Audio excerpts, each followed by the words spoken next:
তোমাৰ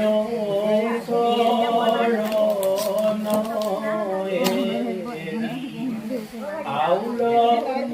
কোনে ভতি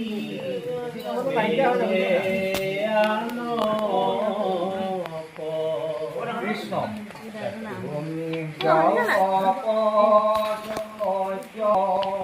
তুমি হে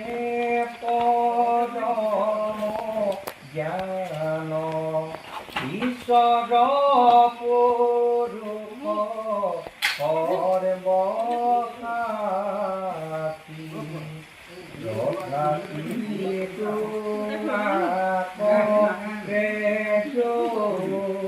পুত্ৰ দেৱতাক ভজ দিন দুপৰতে খাইলে উদ্ধৱে স্থানত পুৰা জ্ঞান পাই গ'ল যে এইটো আজি কি জানিলোঁ আমি কিনো কৃপাময় স্বামী অকমানৰ কৰোণা যুক্ত সম্পূৰ্ণ তেতিয়া তত্ত্বজ্ঞানখিনি পালে তেতিয়া কৃষ্ণক কৈছে এই কথাখিনি নহয় জানো উদ্ধৱে কৈছে আজিহে জানিলোঁ তুমি যে কৃপাময় দেৱ হ'ল কিন্তু আগতে কিন্তু ভক্তি বুলিয়ে ভাবি আছিলোঁ কৃষ্ণ বকুলৰ নহয় বকুলৰ এজন আৰু মোৰ বন্ধু কিন্তু আজিহে জানিছোঁ কৃপাময় দেৱ হ'ল ঐ প্ৰাণৰ শৰীৰ তোমাৰ চৰণে যাওঁ কেনেকৈ তোমাৰ চৰণে কেনেকৈ বেলেগে বেলেগক ধৰে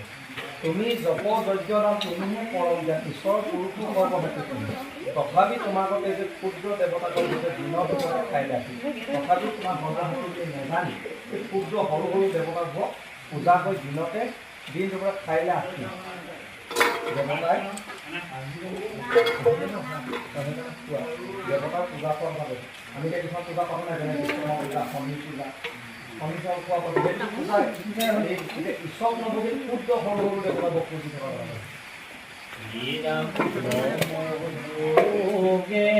যোগেশ্বৰ স্বামী তজনী আমি হেন শিক্ষা দিলা